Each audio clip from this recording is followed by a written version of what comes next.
Acts chapter 12 verse by verse explanation in Bengali. প্রেরিত পুস্তক তার 12 অধ্যায় বাংলাতে বিস্তারিত আমরা দেখব।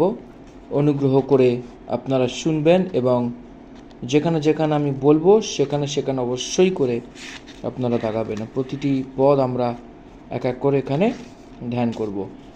আসুন আমরা শুরু করি। প্রেরিত পুস্তক তার 12 অধ্যায়, যেখানে শুরু থেকে আমরা দেখব যাকবের বধ ও পিতরের উদ্ধার।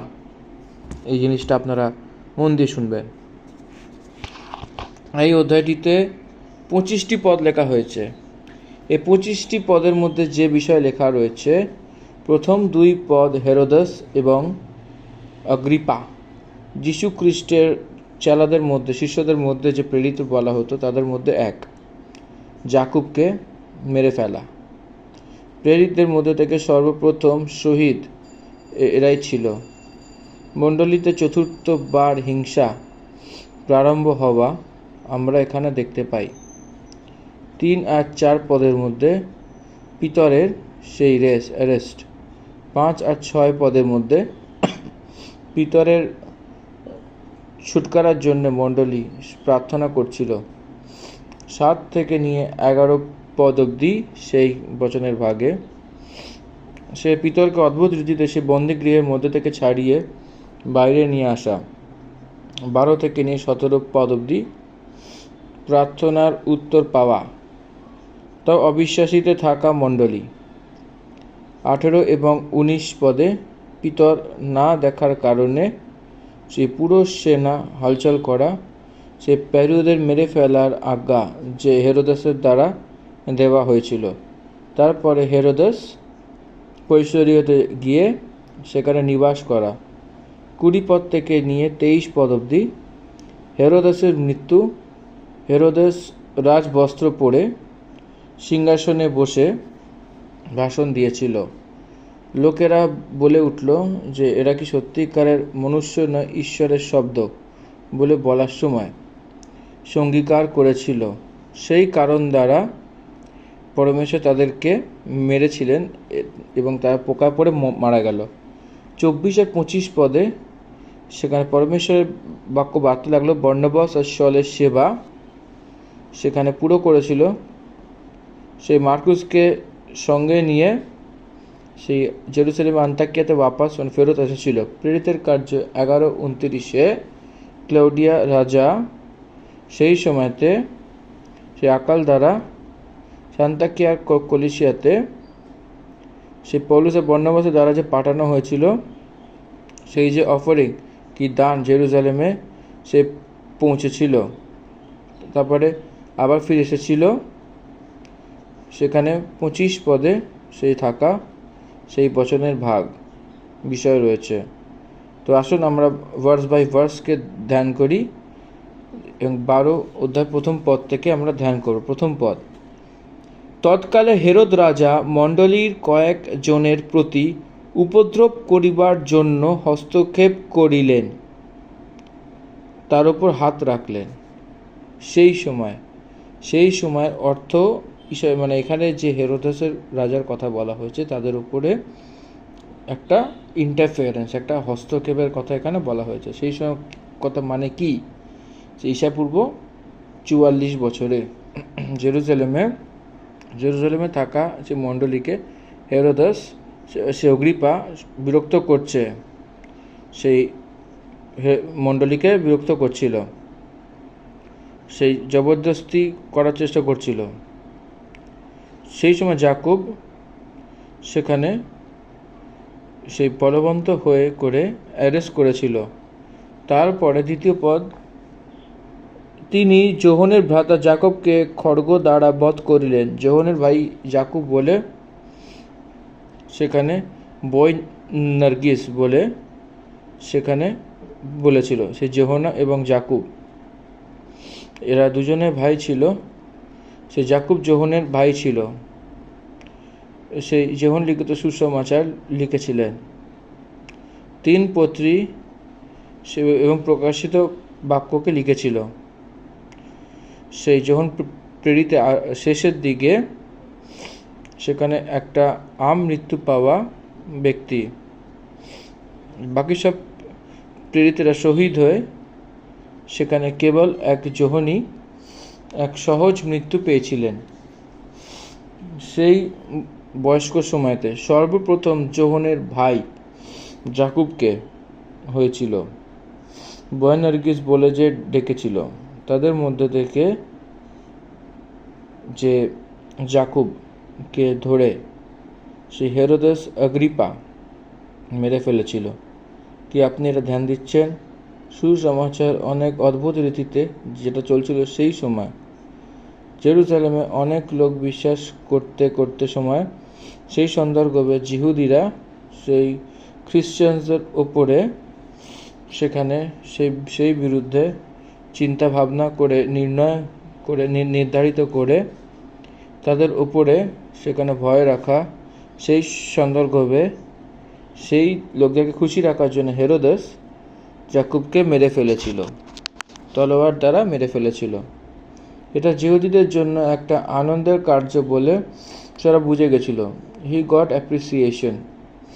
তার জন্য জিহুদি লোকেরা সেই রথে বসানোর মতো করেছিল।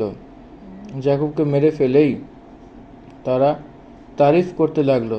তখন তারা তাকে অনেক আনন্দ মগনের রূপে নিয়ে সেই বিধিকে সেই জারি রাখার চিন্তা ভাবনা করে পিতরকেও মেরে ফেলার যোজনা বানিয়ে তাকে জবরদস্তি বন্দি করিয়েছিলেন। 3 পদ। যখন তারা দেখলেন জিহুদি লোকেরা এতে আনন্দিত হয়, তখন সে পিতরকেও ধরে নিয়েছিল। পিতরকেও বলে এখানে লেখা রয়েছে, এর অর্থ কি? পিতরকেও মেরে ফেলার ইচ্ছা সে পেয়েছিল। পিতরকে মেরে ফেলা জিহুদিদের ভালো লাগতো বলে সে জানত। সে তাকে ধরিয়ে দিয়ে বন্দিগৃহে দিল এবং 4 সিপাহী 4 পাহারাতে রাখল। এই বিচার দ্বারা যে নিস্তার পর্বের পর তাকে লোকদের সামনে আনে।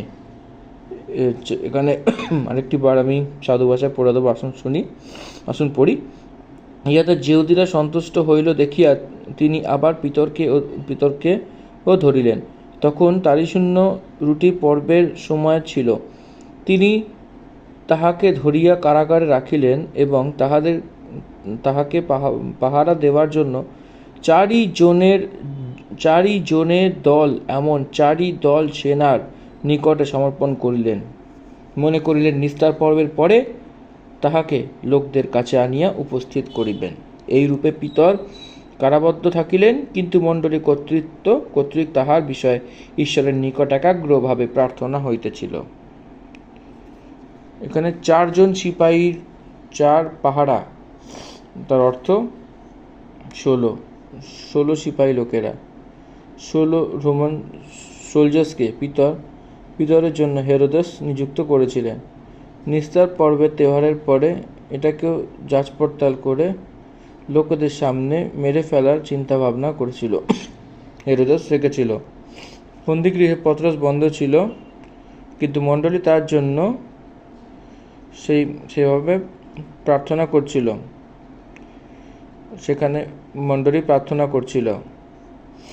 এখানে প্রার্থনার সমূহ মার্ক লিখিত সুসমাচার যে লিখেছিল, জন মার্ক বলে বলা হয়। যোহন যে মার্ক বলা হতো, মার্কুস বলতো, তার মাতা মারিয়ামের ঘরে এই যে প্রার্থনার সময় হচ্ছে, এই যে প্রার্থনার সঙ্গতি, দরজা বন্ধ করিয়া জিহুদিদের ভয়ের কারণে বিশ্বাসী লোকেরা প্রার্থনা করছিল। মণ্ডলী তার জন্যে লো লাগিয়ে পরমেশ্বরের কাছে প্রার্থনা করছিল। লো লাগিয়ে প্রার্থনা, সেটাকে পরমেশ্বর উত্তর দিয়েছিলেন। প্রার্থনাকে পরমেশ্বর উত্তর দেয়। হরেক প্রার্থনা শোনা যায়, হরেক প্রার্থনার উত্তর পাওয়া যায়। মণ্ডলী যা করছে সেই প্রার্থনার উত্তর কি? 6 পদ।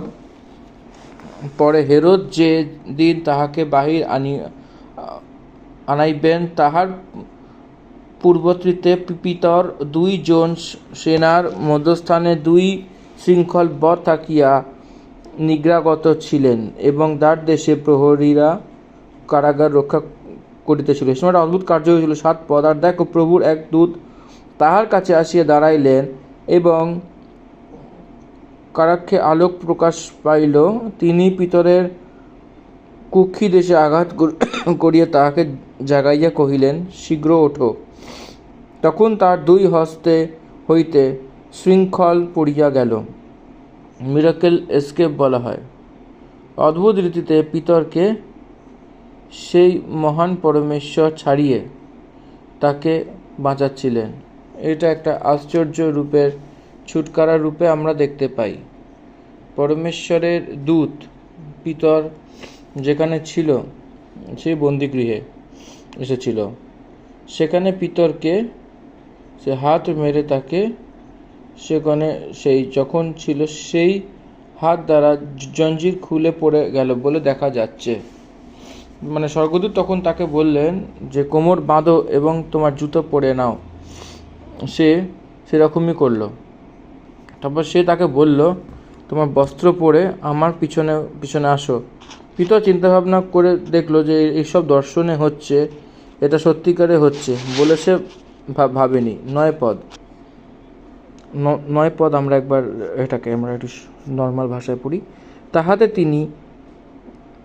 সাধু ভাষায় পড়ি। তাহাতে তিনি বাহির হইয়া তাহার পশ্চাৎ পশ্চাৎ যাইতে লাগিলেন, কিন্তু দূতের দ্বারা তাহা করা হইল তাহা যে বাস্তবিক ইহা তিনি বুঝতে পারিলেন না, বরং মনে করিলেন তিনি দর্শন দেখিতেছেন, ভিশন। আশা করি বুঝতে পারছেন। তাকে ফলো করতে লাগলো, কিন্তু এটা সেটা জানতো না যে যা কিছু স্বর্গদূতেরা করছিল সেটা সত্য, বরং এইটা চিন্তা ভাবনা করলো যে সেটা দর্শন দেখছে। তো আগে তাহাতে তিনি বাহির হইয়া সেই লোহার ফাটকে পরে তাহারা প্রথম ও দ্বিতীয় প্রহরী দল পশ্চাৎ ফেলিয়া যেখান দিয়া নগরে যাওয়া যায় সেই লোহদ্বারের কাছে উপস্থিত হইলেন। সেই দ্বারের কবাট তাহার সম্মুখে আপনি খুলিয়া গেল। তাহাতে তাহারা বাহির হইয়া একটা রাস্তার শেষ পর্যন্ত গমন করিলেন, আর অমনি দূত তাহার নিকট হইতে প্রস্থান করিলেন। কিন্তু তারা সেটা নোটিস করতে পারেনি। এটা পরমেশ্বরের একটা মহান অদ্ভুত কার্য। দরজা খুলে গেছিল তার নিজের, কিন্তু সিপাহী লোকেরা নোটিস করতে পারেনি। পিতর তো চলে যাচ্ছিল বাইরে, সেটা তারা নোটিস করতে পারেনি।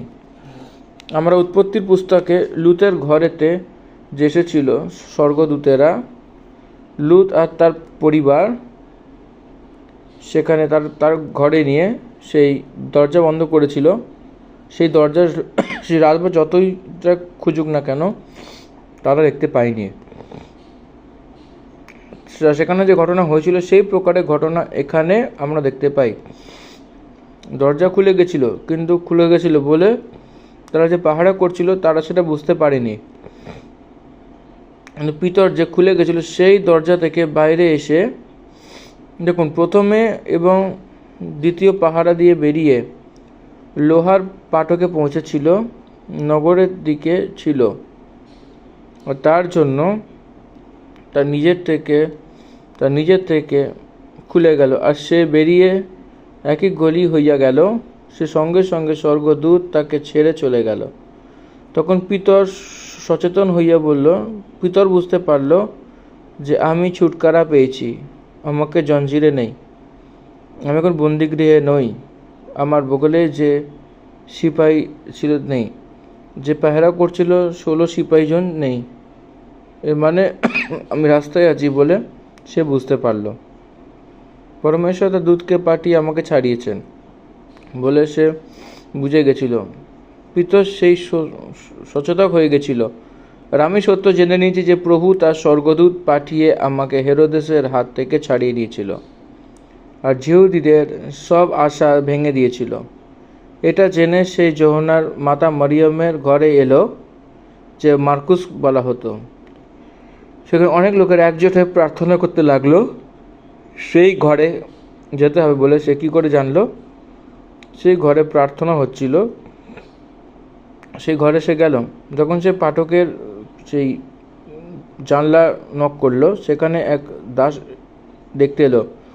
পিতরের শব্দ চিনে সে আনন্দ সঙ্গে পাঠক না খুলে সঙ্গে সঙ্গে দৌড়ে ভিতরে গেল, বলল যে পিতর দুয়ারে রয়েছে, তার আনন্দ কারণ কি রয়েছে, তারা সবাই একসঙ্গে ললিন হয়ে সেখানে পিতরের জন্য প্রার্থনা করছিলেন। পরমেশ্বর পিতরকে নিয়ে এসে সেই ফাটকের কাছে নিয়ে গেছিল।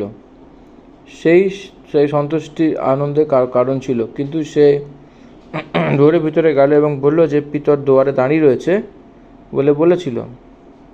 সে তাকে বলল যে তুমি পাগল বলেছ, এটা কি? তারা প্রার্থনা করছিল, লো লাগিয়ে প্রার্থনা করছিল। কিন্তু কি তাদের বিশ্বাস রয়েছে? কি তারা বিশ্বাস করেছিল? তারা তো আশ্চর্যিত হয়েছিল, তারা আশ্চর্যচকিত হয়েছিলেন, তারা বিশ্বাস করতে পারেনি। তুমি তো পাগল বলে যে বলা হয় দাসীকে। প্রিয় পরমেশ্বরের সন্তানেরা, পরমেশ্বরের কার্যকে যারা বিশ্বাস করে তারা গ্রহণ করে, যে বিশ্বাস করে না সে কোনোদিনও গ্রহণ করবে না। কিন্তু দৃঢ়তা দ্বারা বলল যে এরকমই রয়েছে, যে সেই বলল সেই স্বর্গদূত হবে। 16 পদ। কিন্তু পিতর দরজা ধাক্কাতেই লাগলো, কিন্তু সে লাস্টে জানলা খুলল এবং তাকে দেখে অবাক হয়ে গেল। They were shocked. তারা আশ্চর্যিত হয়ে গেল। রোমান সোলজার্স দ্বারা ছুটকারা পেয়ে আসা কোনো ইজি ওয়ার্ড না, একটা মিরাকেল হওয়ার সত্ত্বেও বাইরে বেরোতে পারে। প্রভু তাদের প্রার্থনাকে শুনে পিতরকে ছাড়ানোর মতো যখন তারা গ্রহণ করেছিল, তখন তারা আশ্চর্যচকিত হয়েছিল। 17 পদ। তখন সে তাকে হাত দ্বারা সংকেত করল যে যেন তারা চুপ থাকে, আর তাকে বলল যে প্রভু কোন রীতিতে তাকে বন্দিগৃহ থেকে বার করিয়ে এনেছিল। আশা করি এই জিনিসগুলো আপনারা বুঝতে পারছেন, কিন্তু এগুলো কিন্তু প্রচণ্ড গুরুত্বপূর্ণ জিনিস। আর প্রতিটা পদে পদে যেগুলো আমি বলছি, প্রতিটা পদে আপনাকে কিন্তু এই বাক্যগুলোকে স্মরণ করতে হবে, এবং যে যে জায়গাতে আমি বলছি খুবই জরুরি সেই জায়গাগুলোতে আপনাকে বিশেষ করে আরও গভীরভাবে আপনাদেরকে ঢুকতে হবে। অন্যথা কিন্তু এই বাক্য বোঝা খুবই কঠিন হয়ে উঠবে। আশা করি আপনারা এটাতে সহযোগিতা করছেন। আসুন বাকিটা দেখি। ঠিক আবার তারপরে সেই যাকুব এবং ভাইদেরকে এই কথা বলে দেওয়া, যাকুব এবং ভাইদেরকে বলে এখানে কথা বেরিয়েছিল। যাকুব মানে সেই জেরুজালেমের মণ্ডলীতে ফার্স্ট বিশপের রূপে যে ছিল, সেই প্রভুর সেই সগা ভাই যাকুব, তাকে বলার জন্য বলছিল। মণ্ডলী সেই ব্যক্তি অর্গানাইজ করছিল, সে মণ্ডলীকে ফার্স্ট বিশপের রূপে সেখানে প্রভুর সগা ভাই কার্য করেছিলেন।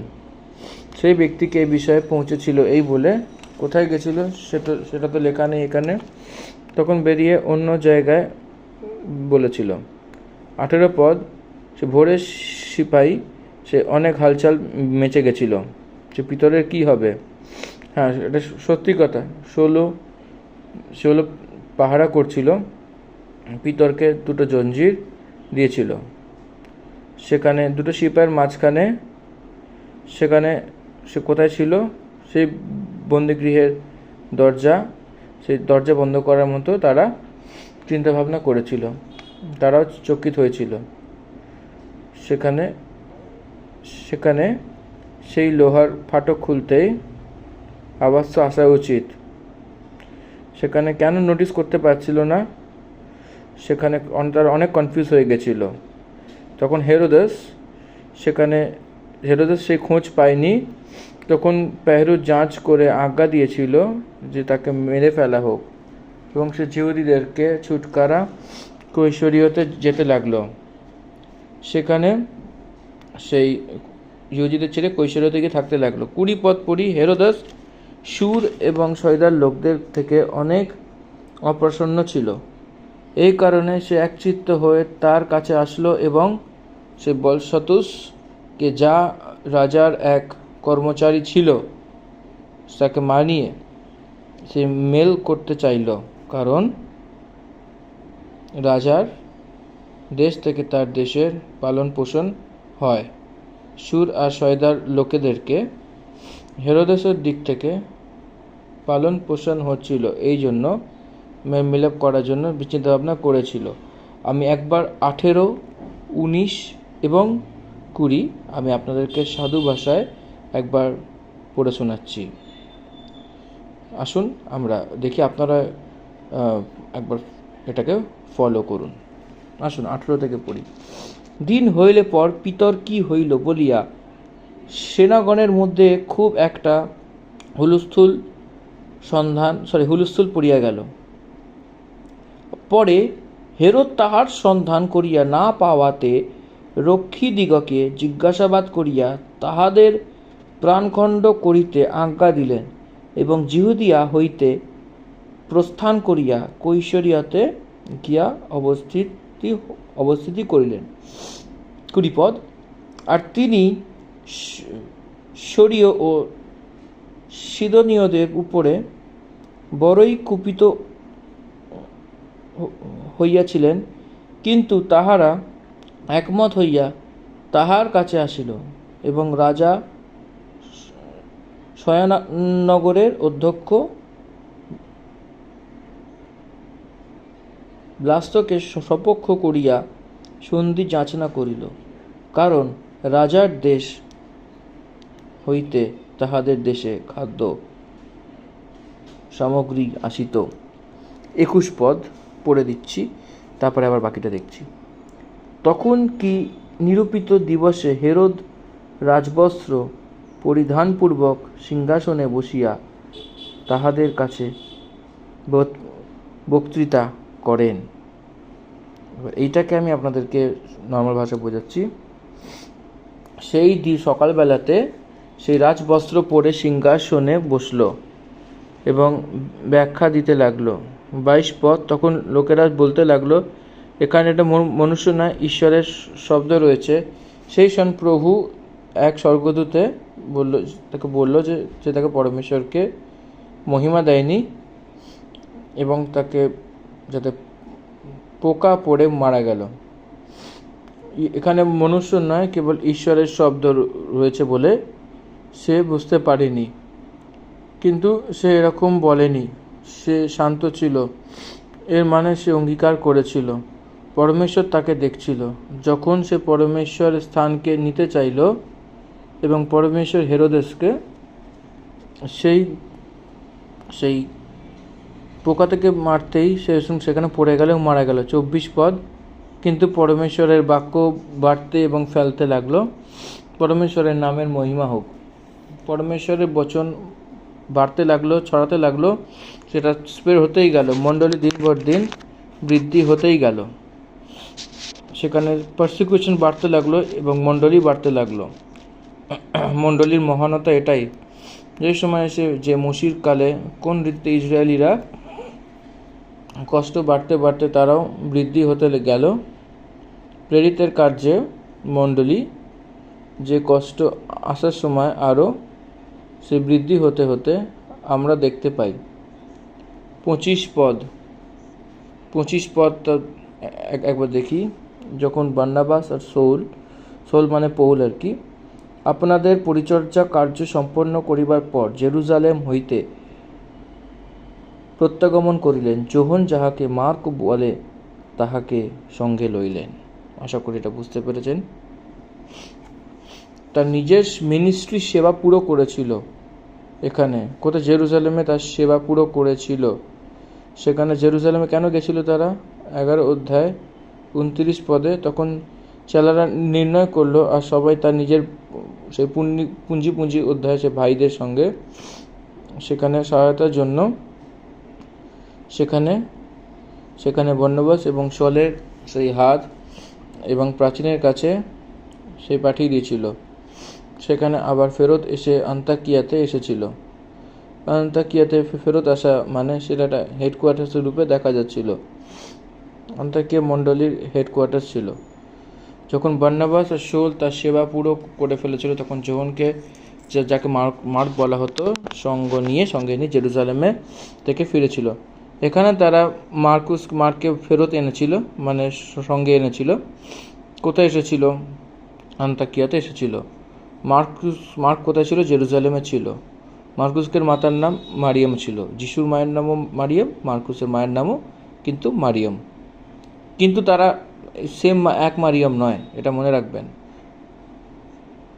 মার্কুসকে সঙ্গে এনেছিল, মার্কুসের সঙ্গে সেই বার্নাবাসকে, সে বাঞ্জা হয় বলে, ভাইপো হয় বলে, ভাগ্নে ভাইপো হয়, ভাইপো নয়, ভাগ্নে, সরি, ভাইপো মার্কুস বার্নাবাস পলুস, এবং 13 অধ্যায় থেকে প্রথম মিশনারি যাত্রা প্রারম্ভ করে, সেই বিষয়েতে সেই 13 অধ্যায়তে আমরা ধ্যান করব। 12 অধ্যায় আমরা এখানে এভাবে সমাপ্ত করলাম। এরপরে আমরা 13 অধ্যায়তে গিয়ে আবার এর পরের যে একটা ঘটনা সেগুলি আমরা ধ্যান করব। আশা করি আপনারা এটা বুঝতে পেরেছেন। এখানেই আমরা প্রেরিত পুস্তকের তার 12 অধ্যায়ের সমাপ্ত করেছি, সব বর্ণনা দিয়ে এবং সব বিস্তারিত এই অধ্যায়ের দিয়ে। The end of chapter 12 of the book of Acts. Thank you. Amen and God bless you all.